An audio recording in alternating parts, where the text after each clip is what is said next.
আপনি আমাকে ক্ষমা করে দেবেন, আমি বড় ভুল করে ফেলেছি। এই চলো তোমরা চলো। হ্যাঁ তাই চলো। বেশ তো শান্তিতে খাচ্ছিলাম, কি যে তুমি ঝামেলা পাকালে। এই চলো চলো চলো।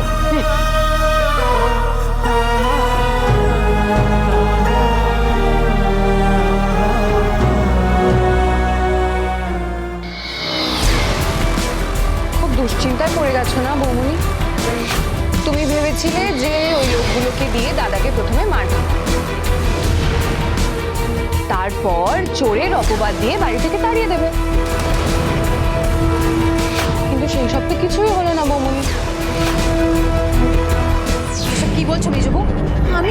তুমি এসব করেছো আর আমি সবটা দেখেছি।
কি আবার হবে?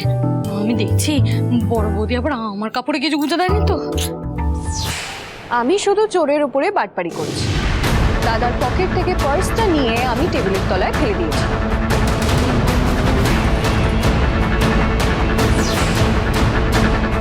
আরে বাবা বীরু, তুমি ওদিকটা দেখো, আমি ওদিকটা দেখছি।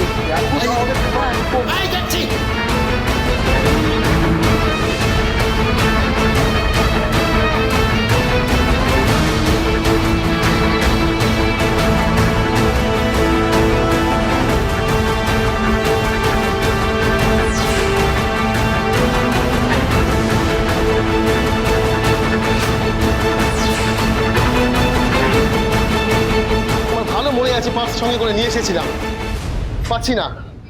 গেল কোথায় পার্স আমার?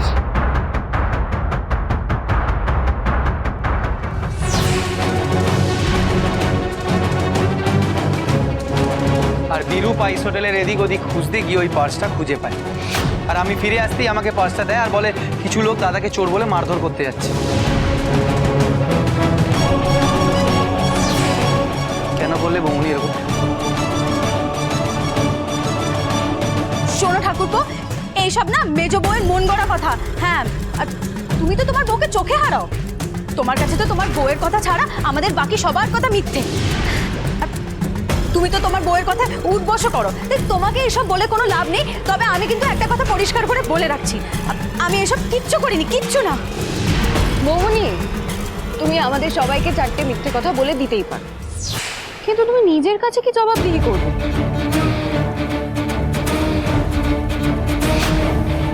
তুমি যে অন্যায়টা করেছো সেটা তো সব থেকে ভালো তুমিই জানো। তুমি না হয় দাদাকে মেনে নিতে পারো, বেশ ভালো কথা, কিন্তু এই বাড়ির সবাই দাদাকে মেনে নিয়েছে। উনি আমাদের দাদা, উনি প্রভাকর ঘোষ, উনি এই বাড়ির বড় ছেলে। আর তুমি যদি দাদার কোনো রকম ক্ষতি করতে চাও বৌনি, তবে এটা জেনে নাও যে দাদার এই বোন কিন্তু দাদার সামনে গিয়ে দাঁড়াবে, তার ফলটা কিন্তু ভালো হবে না। সেটা তুমি ভালো কথায় বুঝলে ভালো, নয়তো যে ভাষায় তুমি বুঝতে পারো আমি তোমাকে সেই ভাষাতেই বুঝিয়ে দেব।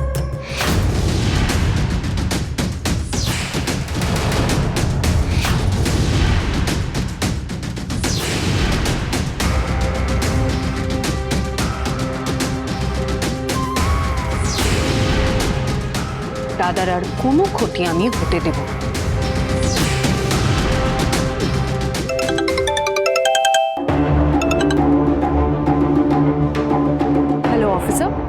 ম্যাডাম, আপনি আর মিস্টার ঘোষ এক্ষুনি আমার সাথে দেখা করুন। এই বাজারের কাছেই আছি, আপনি মোড়ে এলেই আমাকে দেখতে পাবেন। প্রভাকর ঘোষের ব্যাপারে আপনার সঙ্গে জরুরি কথা আছে। ঠিক আছে, আমরা এক্ষুনি আসছি।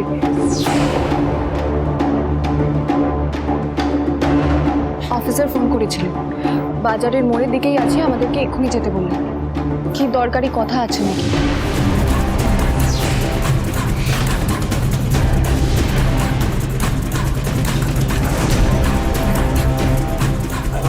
হ্যাঁ চলো। মেজবতী, তোমরা বেরোচ্ছ মানে? বেরোলে কি করে হবে? দাদাকে কে কে দেখবে মেজবতী? কেন? তুমি দিবাকর তোমরা আছো, তোমরা দেখবে, আমরা যাবো আর আসবো। আমরা না মেজবতী না, আমাকে বাগের খাঁচায় ঢুকিয়ে দাও, আমি কিচ্ছু বলবো না, কিন্তু দাদাকে না, দাদাকে না। শিউলি, কি মেজ বৌদি, তোমার কথা কান দিও না, তোমরা যাও, আমরা বড়দাকে দেখে রাখবো। আমরা হ্যাঁ হ্যাঁ হ্যাঁ, তোমরা যাও। বাতাসা, ফুল বাতাসা মরি।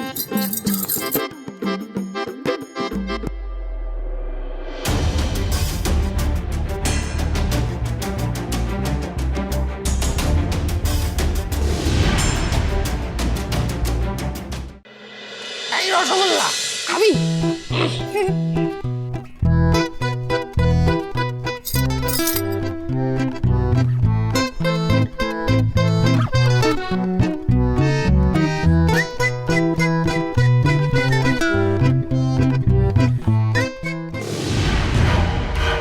মেজ বউকে পুলিশ ফোন করে কেন ডাকলো? এর ব্যাপারে কোনো খবর পেয়েছে নাকি? পুলিশ কি জানতে পেরেছে প্রভাকর ঘোষ কিভাবে মারা গেছিল?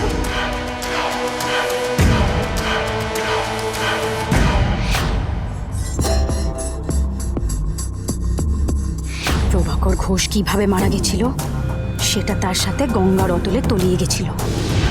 7 বছর বাদে সেই রহস্যটাকে তো ভেসে উঠতে দেওয়া যাবে না। প্রভাকর ঘোষের মৃত্যু রহস্যই থেকে যাবে। একটাই উপায়, প্রভাকর ঘোষকে এবারে সত্যি সত্যি মরতে হবে।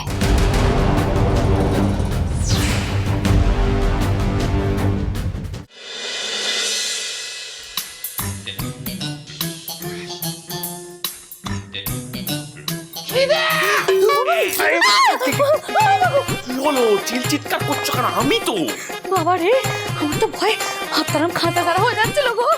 ও শিউলি, বড়দাকে ওষুধটা খাওয়াতে হবে। হ্যাঁ হ্যাঁ। আরে তুমিও এসো। হ্যাঁ আমি না, আমি না, আমি না। শিউলি এসো। চলো। বড়দা, বলছি ওষুধটা খেতে হবে তো, দি। খাবার খাবো, খাবার খাবার, খিদে খিদে, খাবার খাবার খাবার আনছে, শিউলি আনবে খাবার। দাদা, আমি এক্ষুনি খাবার আনছি তোমার জন্য, ভালো ভালো খাবার। হ্যাঁ, ওষুধটা দাও, এটা গুঁড়ো করে খাবারের মধ্যে মিশিয়ে দিয়েছি। আনছি, এক্ষুনি আনছি। কি বলছে? তোকে বুড়ো করে আমার খাবারে মিশিয়ে দেবে? তুই বুড়ো হয়ে যাবি? না না না না না, ওই খাবারের মধ্যে একটা গুঁড়ো করবে। বলছি খাবার খাবার আনছে, খাবার আনছে। ও শিউলি, খাবারটা আনো গো। কি হলো? রসগোল্লা রাজহাঁস।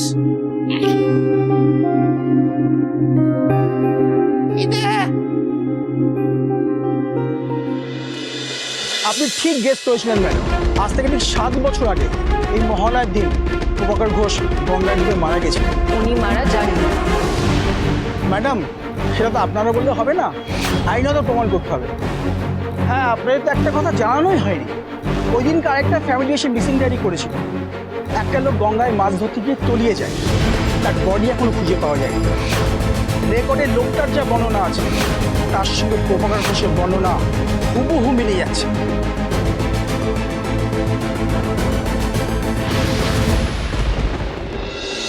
অনুভব